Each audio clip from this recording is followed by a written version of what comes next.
Assalamualaikum warahmatullahi wabarakatuh. Pagi yang berbahagia ini kita bersama Buya Risman Mukhtar. Beliau adalah aktivis pembina Muhammadiyah di pusat, balah sampai ke daerah. Saya bertanya kepada beliau ini karena saya lihat beliau ini rambutnya masih hitam dan kumis beliau masih hitam sementara usia beliau 75. Beliau dengan udah izin boleh bertanya masalah itu Ustaz? Boleh, makanya saya tanyakan kepada beliau apa rahasianya kok beliau masih kelihatan muda, terutama dari segi kumis dan jenggot kan.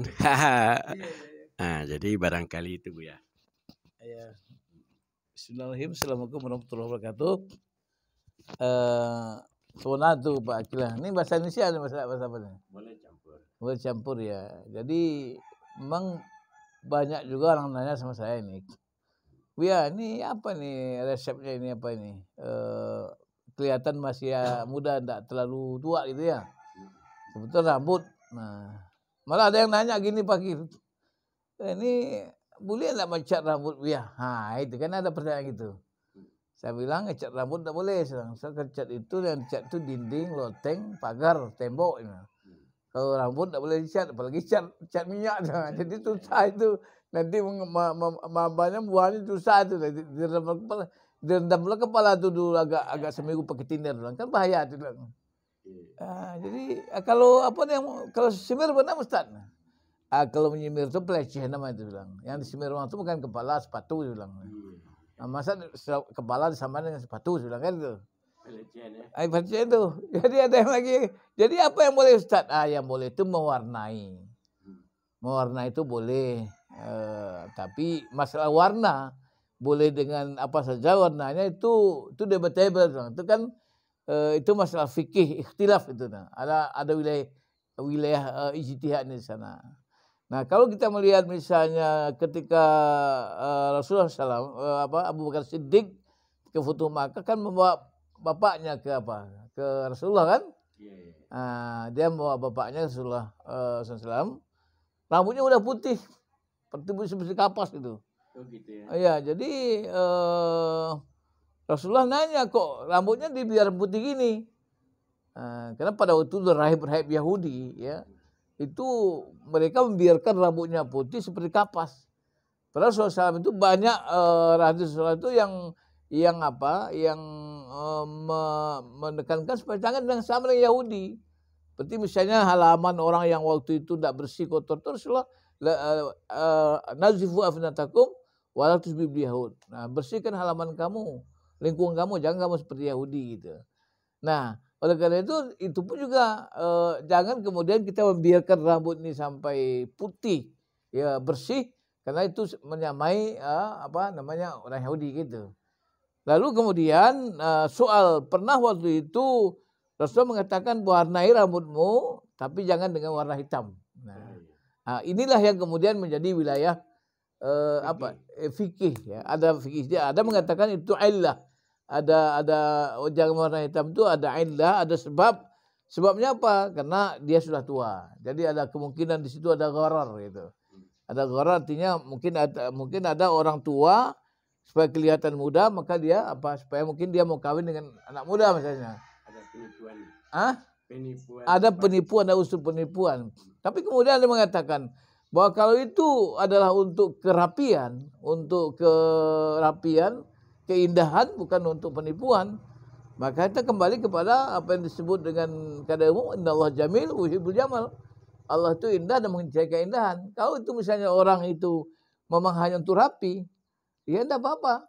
Itu ilahnya. Dan kemudian kedua, Yusuf Ketahui juga pernah satu waktu menyatakan boleh diwarnai dengan hitam kalau itu dalam keadaan perang. Kalau tentara dulu kan perang wasoso namanya, perang frontal gitu. Jadi kalau orang lihat dari jauh ini rambutnya hitam kan, wah ini orang-orang muda semua nih. Kalau misalnya lihat orang udah pada perubahan kan, wah ini tua-tua nih, mungkin orang ada rasa takut gitu kan. Ini kan ada. Hah? Enggak segan. Enggak segan dia. Itulah kemudian ada yang menyatakan beberapa mazhab itu berbeda. Berbeda, ada yang mengatakan hitam itu haram. Tapi pada hampir semua itu tingkatnya makruh, tidak sukai. Karena ini termasuk sunnah basyariah. Basyariah itu sunnah tentang jadi ada satu konsep fikih mengatakan kalau itu larangan-larangan yang menyangkut dengan masalah ya, atau cegah Rasulullah SAW tentang masalah duniawi ya, masalah basyariah itu sifatnya bukan itu bukan haram tapi makruh itu. Sesuatu yang tidak disukai.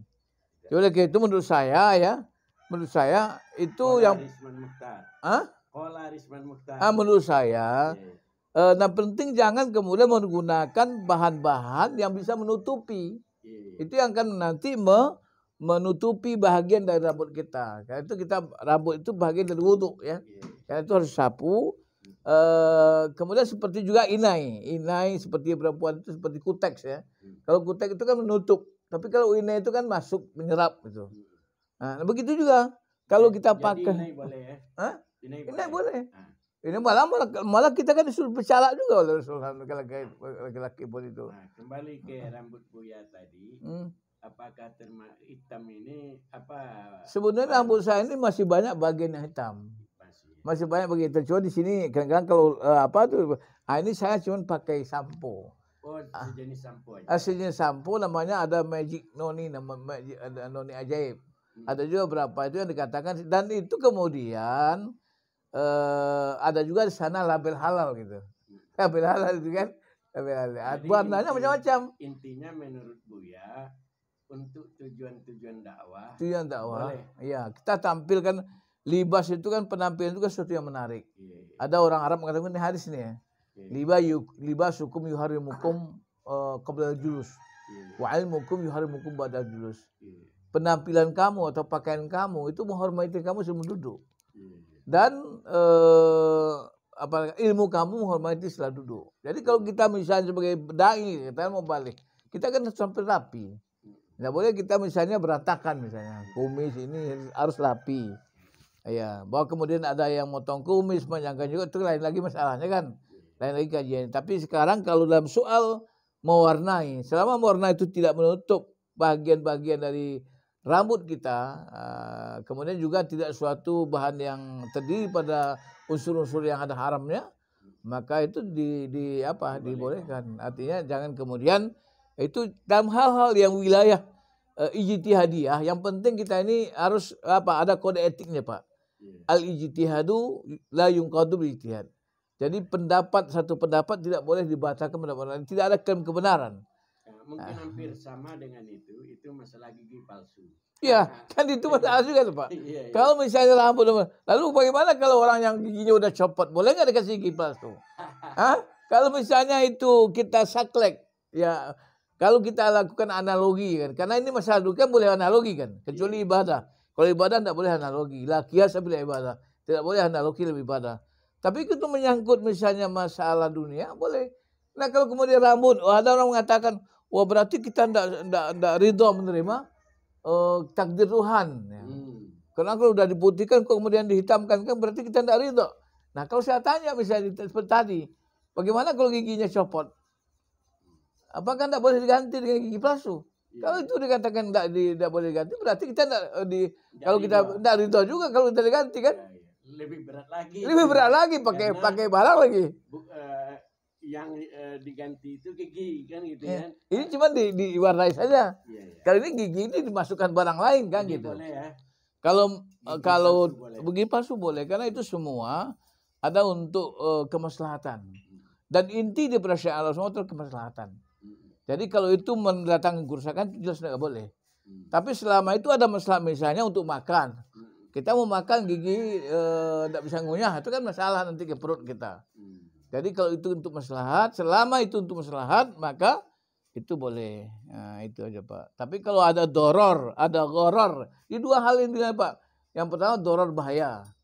Yang kita lakukan itu jangan sampai ada bahayanya. Yang kedua goror, jangan ada unsur penipuannya.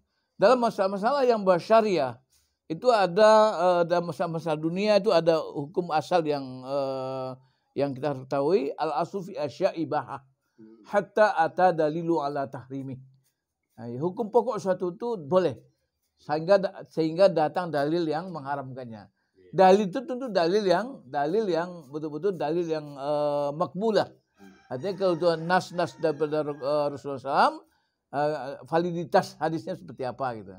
Jadi kemudian yang jadikan hukum itu tidak boleh dari dalil yang katakanlah misalnya hadis-hadis yang lemah ya. Jadi ini yang barangkali menurut saya perlu. Jadi kata kunci tentang dua ini, pertama mewarnai rambut, seperti apa yang boleh, siapa yang tidak. Kemudian gigi palsu. Nah, Gigi kata palsu. kuncinya. Iya, kalau rambut ya, kalau misalnya mewarnai rambut asal itu tidak dengan bahan-bahan yang bisa menutupi rambut, karena rambut itu bagian dari kepala lah.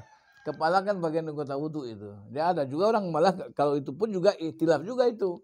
Tidak juga satu pendapat. Kenapa? Karena Rasulullah juga ketika dia selalu dalam memakai sorban itu malah boleh disapu aja, karena ini sapu bukan basuh. Nah, jadi intinya selama itu tidak ada unsur ghararnya dan tidak ada dorornya, maka perambut itu boleh, dan itu tujuannya untuk keindahan, untuk kerapian ya, maka menurut saya itu boleh, karena berdasarkan pendapat dari para imam mazhab ya, itu semua membolehkan, cuman berbeda pendapat dalam soal warna itu aja. Soal warna. Cuman masalahnya soal warna ini Pak, kalau sekarang kayak saya ini, saya warnai dengan misalnya pink, atau malah itu lebih norak lagi. Ya, bukan lagi terhindar dari Yahudinya, tapi malah itu norak ya, bintang. Orang tua yang tak paham marah dia ya. Marah ini dia. Rambutnya kayak apa ini? Kayak apa nih? Tidak bagus, tidak pas, tidak cocok juga, tidak cocok, tidak sesuai dengan adat kebiasaan kita gitu. Dan soal gigi palsu, ya ini belum ada kajian yang, saya belum pernah baca satu literatur tentang pendapat ulama, atau yang di masa Rasulullah kan tidak ada gigi palsu ini kan. Di masa Rasulullah yang ada uban baru, tapi tidak ada nas yang sahih dan sahih yang berkaitan dengan masalah gigi palsu. Karena itu orang tidak pernah bicarakan gigi palsu itu. Tidak pernah bicarakan gigi palsu itu. Nah, tapi kalau kita lihat dibanding dengan rambut ya, maka gigi palsu sebetulnya lebih berat lagi masalahnya. Nah, ada orang mengatakan soalnya kalau kita hitamin kan berarti kita tidak ridho dari keputusan Tuhan. Maka ini kalau kita analogikan, berarti kalau gigi kita copot tidak boleh juga dong. Diganti dengan gigi palsu, karena itu tidak ridho. Tapi kan itu kan kebutuhan untuk kemaslahatan kita. Kalau kita misalnya tidak ada gigi lagi, kita tidak bisa ngunyah, kita tidak bisa makan yang bergizi, yang baik seperti daging segala macamnya. Akibatnya nanti kan perut kita yang susah. Jadi itu boleh. Jadi selama tidak ada larangan, maka hukumnya boleh, gitu Pak. Terima kasih Buya ya, ini kabar gembira ini untuk teman-teman yang rambutnya udah mulai memutih ya. Iya. Nah, yang ingin rambutnya diwarnai. Tapi kemudian yang punya gigi palsu ini kabar gembira juga ya. Jangan ragu-ragu untuk memakai gigi palsu sepanjang itu ada. Dan harus pastikan itu terdiri dari bahan yang halal. Nah, jangan sampai kita pakai pasang gigi yang dari tulang, tulang yang tidak tapi tulang itu juga ada pengkajian juga nanti kan. Oke. Oh, terima kasih Bu ya. Jazakallah khairun jaza. Assalamualaikum warahmatullahi wabarakatuh.